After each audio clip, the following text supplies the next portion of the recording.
And so, moving along then to chapter 2 of the story of my life, my electronic autobiography. Um, this will cover the period from the age of 7 to the age of 14, which is a huge period in terms of events and transformations. The hitting of puberty is a major threshold crossing for anyone, of course. And so lots of stuff happened here. Before we get into it, I would like to insert a little footnote here regarding my grandfather's suicide. I used a medium last year after my mother died to contact her on the other side. Her and her mother as well were both there. They both died just within days of each other. Turns out that was deliberate.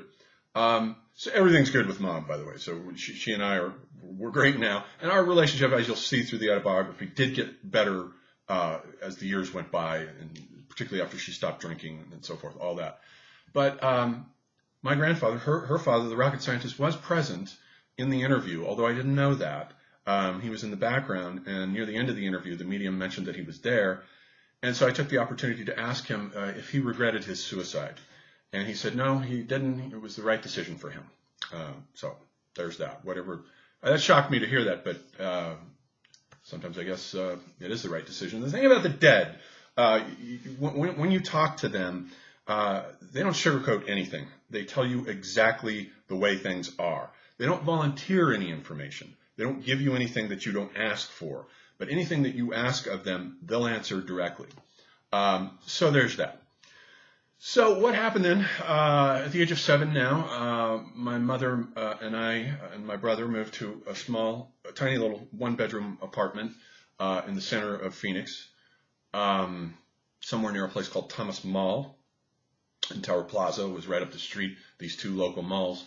And I was looking, of course, for a father replacement. And so I hooked up with an older kid who lived in this complex. I was 7 and he was something like 12 or 13.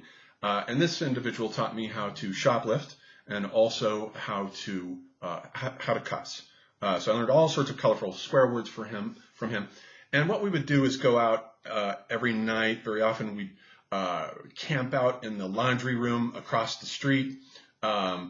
We'd go through the neighborhood on expeditions. And he was a very sadistic individual, though. He was very mean to me, sometimes hit me, actually. And it's weird how he became an echo of my real father, and would destroy my toys and laugh at my discomfort. So he was not a nice kid at all, this kid. My mother, meanwhile, was looking for a replacement for not only for a replacement for my father, but also a replacement for her father. And she went through a number of men until this individual turned up, who later became my stepfather. And this individual she met at a bar, and he was way, way, way worse than my father. Way worse. And I hated him the moment that I met him. Just an awful, awful individual. My father had aspects about him that I liked, even though he had the sadistic side. After the divorce, though, however, he stopped hitting me and stopped mostly with the sadism. He would have weird mood swings, but my relationship with my father improved quite a bit after the divorce. And she would take us, my brother and I, over to the trailer and dump us off, over a weekend or sometimes over a week, and we would spend a few days with him. And my father was okay in small doses because he had a playful side to him, and I think he started to appreciate me as I got older, 8, 9, 10, as a kind of playmate because he loved to play board games. So he taught me every board game in existence. He taught me poker, every kind of game of cards that you can imagine, war and 21, and then backgammon and checkers. And we used to set up targets in the hallway, going all the way down the hallway and shoot BB guns at the targets at the end of the hall. And we would have squirt gun fights. So the divorce actually improved my father's demeanor quite a bit toward me. And I began to look forward to going over to see him. My stepfather, on the other hand, was a tyrant, a man who was always yelling at the top. He was deaf in one ear, but he was always yelling at the top of his voice. Very angry individual. This is the type of guy who would roll up at an intersection and roll his window down and yell curses across at the next car if he thought the car was an obstacle. He was, however, a substitute for my grandfather in the sense that he was an engineer. He wasn't a genius inventor like my grandfather. He was a worker bee, a drone, but he helped to design aircraft engines at plants like Boeing and Air Research and places like that. So he was an engineer and a functional alcoholic, also like my grandfather. Drank beer every night, usually about a 12-pack, and then got up without fail every morning to go to that job. That was more or less a religion to him. He never missed a day. I don't ever remember him missing a day. So he was a caretaker type of individual, whereas my mom had been with my father taking care of him. Now she wanted a man to take care of her, which is what she found. And this individual was twice her age. He was in his mid-40s. She was 25, 26, something like that. And so there was an age gap and definite father figure projections onto this individual. And he was a tyrant. He beat her up over and over and over again, put her into the hospital. She had to have her spleen removed. So the fights got pretty bad. But at first, when he appeared in this apartment, he got us out of there, and we moved into a house. And this was probably 1977 because I remember Star Wars coming out. And for a young kid, Star Wars was in the suburbs. It exploded like a religion. Across my whole bedroom, it was all Star Wars signifiers, Star Wars bed sheets, Star Wars action figures, Star Wars this, Star Wars that. It became a religion, and I fetishized it long before I even saw the movie. I'd read comic books about it, so I knew everything about it, but no one would take me to see it. So it was like a year later that I finally got my paternal grandmother to take me to see it, and I already knew all the scenes by that point because I'd studied it like a cognitive map. And I had started to teach myself how to read at about the same time by reading comic books. So it doesn't matter. The medium is the message, as McLuhan said. It doesn't matter what the content of the comic book is. All that matters is that the kid's reading it because he's learning how to read. So parents get worried about, they may be too violent. It doesn't matter. The kid knows how to deal with that. Let him read. He's learning how to read. And Fantastic Four became my primary comic book. I would journey to the local Circle K once a month to get every issue faithfully. And those journeys up the street to the Circle K, often I was an emissary of my mother, who was a smoker as well as a drinker.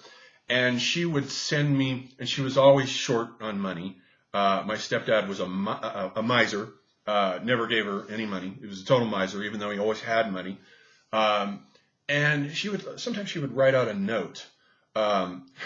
Saying, can you spot me a pack of cigarettes and I'll pay you back? And then she would give it to me and send me to go on this mission for her. And I'd give the guy the note. And this was back in the 1970s. And people, I think, were nice then about things like this. And the guy always gave the cigarette pack over. Sometimes I'd come in with a bundle of change and pour it on the counter, and it would wind up short. And he'd still give me the cigarettes. There's that. And then sometimes, though, she would send me to the grocery store with a list to get some things. And I would walk all the way down, 8 or 9 years old, something like that. Quite a long walk to the store. And sometimes I would grab a comic book. And I remember one time getting a Spider-Man comic that had a record in it narrating the story. And I would get the comic book and it would come up short. And I'd come back with the comic book and not everything she asked for. And she would get really mad about that. But the comics were my religion now, and I was learning how to read, so I was developing. Things were going along.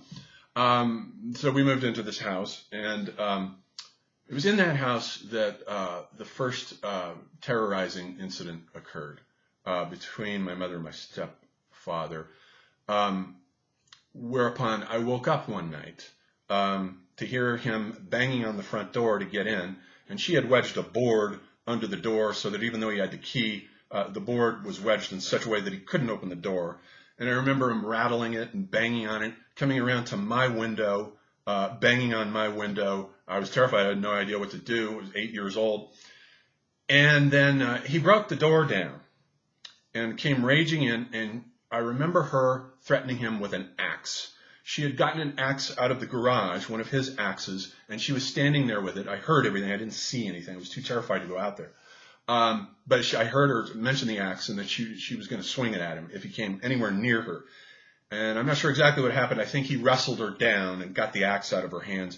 But that was the first night of terror that was always instigated by my mother drinking. She was a binge drinker. She didn't drink all the time or every day. She was a binge drinker, and she drank bourbon, only bourbon. And when she would do that, it would make her very, very aggressive towards my stepfather, and they would get into it. And these episodes got worse and worse and worse over the years as they went on. Meanwhile, regarding my intellectual development, I started going to the movies a lot and watching films like Friday the 13th. I particularly liked horror films, Friday the 13th and films like Dawn of the Dead. And I became fascinated with the special effects in these movies, with the process of how these guys were able to do this so realistically. At home, I was buying Fangoria magazine, which had come to replace Famous Monsters of Filmland, which put it out of business because Famous Monsters was only black and white, and I guess they didn't have the budget for color. Fangoria was all in color, and so I collected every issue of Fangoria. So I was studying these horror films and reading all about them, whatever the newest David Cronenberg film was or whatever they were. And so I became obsessed with learning how to do these special effects and the possibility of acquiring a movie camera to make my own. And so when we moved to the next house in front of Shaw Butte Mountain, and I went to that elementary school there, I entered there in fifth grade, and I began to hook up with some close friends, and I would tell them about, have you heard about special effects? I have this book, and I had a whole guide to how to make special effects. And I would get them to look at the pictures, and I'd say, we could do this now, but we just have to get a hold of a movie camera. We can make our own films. And so I convinced them, these cohorts of mine, these two kids who became friends for many years, to do this. And finally, I cajoled my mother on my birthday. It might have been my 9th birthday to buy me a movie camera. So we went to a pawn shop, and I got a used movie camera, and we loaded it up with cartridges, and we started making our own films, imitating these bloody special effects, people getting their heads chopped off or stabbed or cut open, lots of blood and guts. And, I was directing all this. And so we made stacks and stacks of these movies over the years as they went on here through childhood. And the funny thing is that my grade school teacher in 7th grade, for some reason, we brought the movie projector with the films with us to school one day, and he got hold of it, and he started watching them in front of the classroom, and he thought they were so terrifically good and funny. Usually this guy was a moody son of a bitch. He was a little bit like my dad, actually. But he really loved the films, and he thought I was going to be the next Mel Brooks. And he started showing them these bloody gore films to all the classrooms that would rotate in all through 7th grade. And I became like a mini celebrity as the result of this. And also, I had started reading at about the same time the novels of Stephen King. Along about 9 or 10 years old, something like that, I started reading Stephen King novels. I started with his short story collection, Night Shift, and I read that, and I thought maybe I could write my own short horror stories like that. So the next time I went over to my aunt's, my paternal grandmother's sister, the one that gave me unconditional love, I started creating on her typewriter, because she had an electric typewriter, my own stories. So I started writing out my own short stories, horror stories, imitating Stephen King, and she loved them. And my friends loved them. And the teacher, also in 7th and 8th grade, got hold of them. A different teacher, Mrs. Heaston was her name. She was a relative of Charlton Heston, actually. And she got hold of them, she read them, she loved them, and she started reading everything I wrote, no matter how violent it was, to all the classes who would rotate through. Every single story I wrote for the next 2 years, she read to all the classes. It was a different climate in those days before all the shootings started. You could get away with stuff like this, and people weren't hypersensitive to this kind of thing. And I became a mini celebrity, a 7th and 8th grade mini celebrity at the time. So there was that, and that was developing. I also discovered masturbation at about the age of 11, and it's a funny way in which I discovered it. The sex drive hits you, right, 10, 11, 12, for both girls and boys.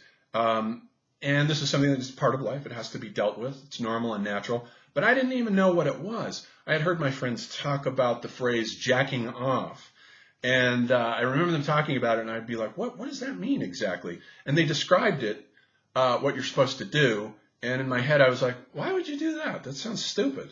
So I didn't get the concept at all until the school librarian. And here again, you can see the difference of the climate. the school librarian was an older, conservative woman. She always had the answer to everything.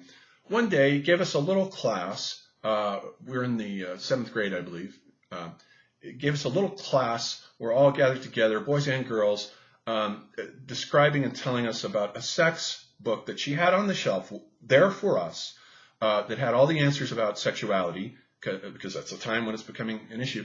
And here's all the answers to every question you want to know about sexuality. It's in this book, she said. So check this out if you want to know. So I, of course, immediately checked the book out and read it and discovered what you're supposed to do to masturbate. And then I tried it, and it was a big hit, needless to say. So my sexuality started coming in. So all these passions start coming in as you hit puberty, and things were getting more and more difficult at home, though, especially as I approached my crisis year. The next crisis year was in 1982 when I was 14. I had also discovered rock and roll. I was listening to, I'd been listening to Pink Floyd, The Wall, since I was a young kid when the album first came out. And then, so I knew about that. But then I discovered rock groups like Rush and AC/DC. And I would lie on the floor, about 12 years old, I think. I would lie on the floor and in the front room with headphones on, the lights out, watching the Fish Tank, listening to Rush and AC/DC, and eventually Led Zeppelin. And that became another kind of religion to me. And at the same time, my discovery of all these films. Apocalypse Now came out when I was 11 years old, and I remember going to see that, and it hit me like a religious revelation. I went back to see it over and over and over again because I figured out these movies were R-rated, but I had figured out a way to go see them, to go up and buy a ticket for a PG film and then walk into the R-rated movie with no one looking. In those days, no one checked. And I had seen The Shining and, Apocalypse Now, and these films were amazing. They just blew my mind, and they began awakening my mind and my intellect to new possibilities. All of this was me becoming literate within the realm of pop culture. Nothing highbrow here. That didn't come in until way later on. But it was awakening my mind to creative and cultural possibilities, and that's really all that matters, I think.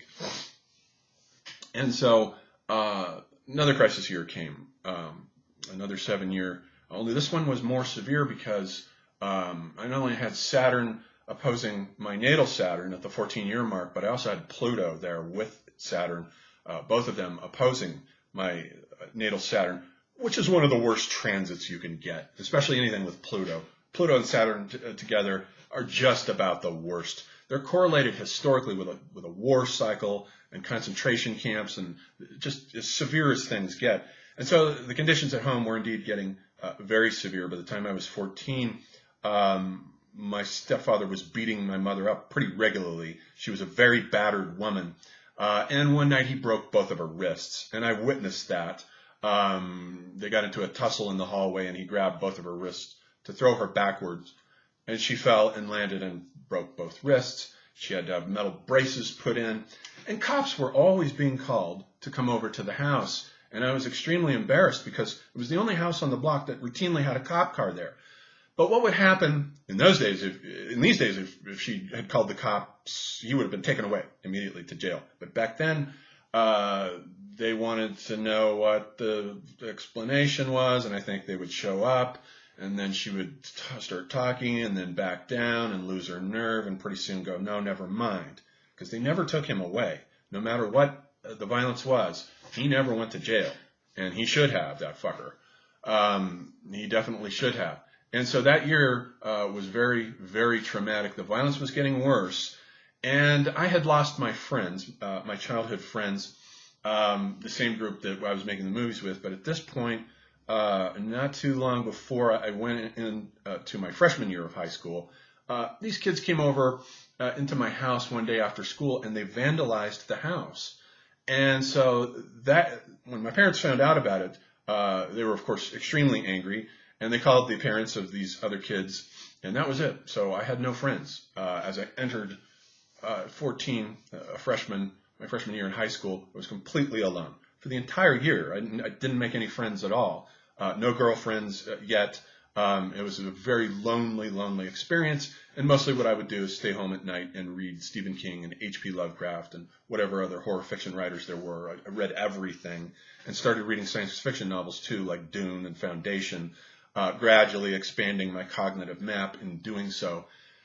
And then in that year, that was the first time I took drugs, as far as I remember. I got a hold of a speed from somewhere, I don't know where, and I remember taking it in drama class and sitting there and just, I was like hyper caffeinated, chatty, telling everybody about everything. Whereas usually I would sit there as an introvert, very quiet. And they were like, "What's wrong with you?" But it was great. And it made me feel like an adult. Oh, the danger of taking a drug now. That feels good. Now I felt empowered, actually. No longer a kid. This was like a threshold crossing to me. And then I started hanging out with a dude, and we started drinking together. So I started the process of drinking, mostly beer, and smoking pot. And so all that began to take place in that year. It was a very transformative crisis year for me. And so that brings us up, I think, to the end of chapter 2, where I want to stop things at that point. So